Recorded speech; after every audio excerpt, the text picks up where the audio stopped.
Hello, welcome to pepper cooking ചാനലിലേക്ക് എല്ലാവർക്കും സ്വാഗതം. ഇന്ന് നമ്മൾ ചെയ്യാൻ പോകുന്നത് ഒരു പ്രത്യേക വിഭവമാണ്. അതായത് നമ്മൾ കപ്പ കൊണ്ടാണ് ഇന്ന് ഉണ്ടാക്കാൻ പോകുന്നത്. അപ്പോൾ കപ്പയുടെ പുഴുക്കൊക്കെ കഴിച്ച് കാണും, കപ്പ വെറുതെ വേവിച്ച് കഴിച്ച് കാണും, കുഴച്ച് കഴിച്ച് കാണും. അപ്പോൾ ഇന്ന് നമ്മൾ അതൊന്നും അല്ല ചെയ്യാൻ പോകുന്നത്.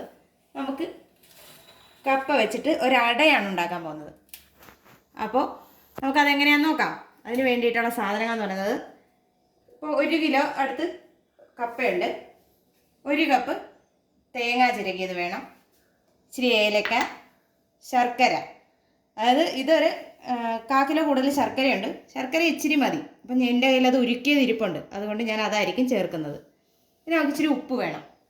അപ്പം ഇനി നമുക്ക് ഇത്രയും സാധനം വെച്ചിട്ടാണ് നമ്മൾ ഉണ്ടാക്കാൻ പോകുന്നത്. അപ്പം നമുക്ക് കപ്പ ഒന്ന് ചെറുതായിട്ട് കൊത്തി വേവാൻ വയ്ക്കാം.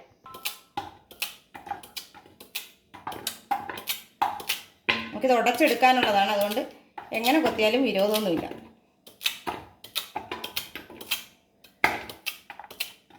അപ്പോൾ നമ്മുടെ കപ്പയെല്ലാം വൃത്തിയാക്കി നമ്മൾ കുറച്ച് കൂടുതൽ വെള്ളത്തിൽ ഇപ്പോൾ വേകാൻ വെച്ചിട്ടുണ്ട്.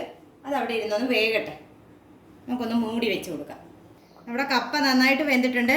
ഞാൻ ആ തിളച്ച സമയത്ത് ഇച്ചിരി ഉപ്പിട്ട് കൊടുത്തിട്ടുണ്ടായിരുന്നു. അപ്പോൾ നമുക്കിനി ഇത് വേറൊരു പാത്രത്തിലോട്ടൊന്ന് കോരി മാറ്റാം. നമുക്കിത് ഉടച്ചെടുക്കണം, അതിന് വേണ്ടിയിട്ടാണ് നമ്മളിങ്ങനെ ചെയ്യുന്നത്.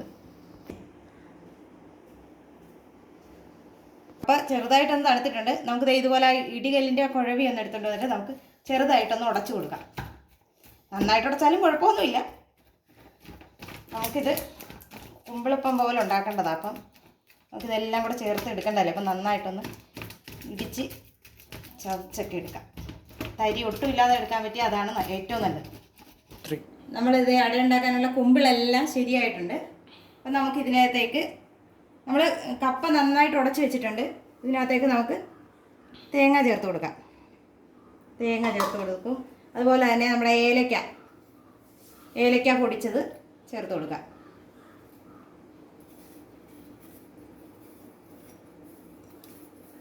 ഇനി നമ്മൾ മധുരം നമുക്ക് എത്രയാണോ വേണ്ടത്, അതായത് നമ്മുടെ ടേസ്റ്റാണ് മധുരം ചേർക്കുന്നത്, ചേർത്ത് നമുക്ക് ഒരുപാട് മധുരം ചേർക്കാതിരിക്കുന്നതാണ് നല്ലത്.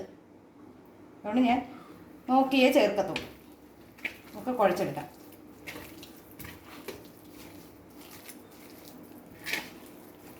നമ്മൾ ഇതേ കപ്പ ശർക്കരയും തേങ്ങയും ഏലക്കാപ്പൊടിയും എല്ലാം കൂടെ ചേർത്ത് നന്നായിട്ട് കുഴച്ച് വെച്ചിട്ടുണ്ട്. ഇത് കപ്പ പൊടിയാണെങ്കിൽ ഇത്രയും കുഴപ്പം വരത്തില്ല. ഇത് നമ്മൾ കപ്പ ഉടച്ചെടുത്ത് കാരണം ചെറിയ ചെറിയ തരികളൊക്കെ കാണും. അതൊന്നും സാരമില്ല. നമുക്കിനി ഇത് കുമ്പിളിനകത്തോട്ട് നിറയ്ക്കാം.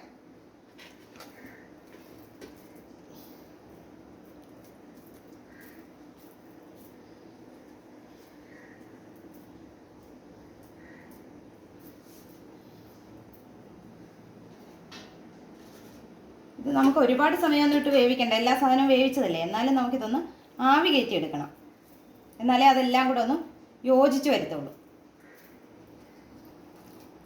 നമുക്കിത് കണക്ക് എല്ലാ കുമ്പിളിലും നമുക്കിത് നിറച്ച് വെച്ചിട്ട് ഇനി അടുത്തത് കാണാം. നമ്മളെല്ലാം കുമ്പിളിനകത്തോട്ടാക്കിയിട്ടുണ്ടോ, കപ്പ വേവിച്ചുടച്ചതെല്ലാം കുമ്പിളിനകത്താക്കി. ഇനി നമുക്ക് ഇത് അടുപ്പേ വെച്ചൊന്ന് ആവി കയറ്റണം. അതിന് വേണ്ടിയിട്ട് നമ്മൾ ഒരു അപ്പച്ചെമ്പിനകത്ത് ഇച്ചിരി വെള്ളം വെച്ചിട്ടുണ്ട്. ഇനി നമുക്ക് ഇതിലൊന്ന് അടുക്കി കൊടുക്കാം.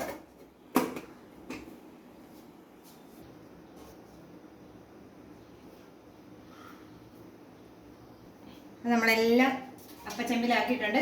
നമുക്കിതൊന്ന് മൂടി വെച്ച് കൊടുക്കാം. നമുക്കിതൊന്ന് മൂടി വെക്കാം. ഇനി നല്ലോണം ഒന്ന് ആവി വരട്ടെ, എന്നിട്ട് കാണാം. അപ്പോൾ നമ്മുടെ ചീനിയുടെ എല്ലാം റെഡി ആയിട്ടുണ്ട്. നമുക്ക് തീ ഓഫ് ചെയ്യാം. ഇനി നമുക്ക് തണുത്തിട്ട് ഒരു പ്ലേറ്റിലോട്ടാക്കാം. നമ്മുടെ ചീനിയട ഇവിടെ റെഡി ആയിട്ടുണ്ട്. അപ്പോൾ എല്ലാവരും ഇതൊന്ന് ട്രൈ ചെയ്ത് നോക്കണം. വീഡിയോ ഇഷ്ടമായാൽ ലൈക്ക് ചെയ്യണം, ഷെയർ ചെയ്യണം, ഒപ്പം തന്നെ കമൻറ്റ് ചെയ്യണം. അപ്പോൾ നല്ലൊരു വീഡിയോ ആയിട്ട് കാണുന്നവരെ ടാറ്റാ, ബൈ ബൈ.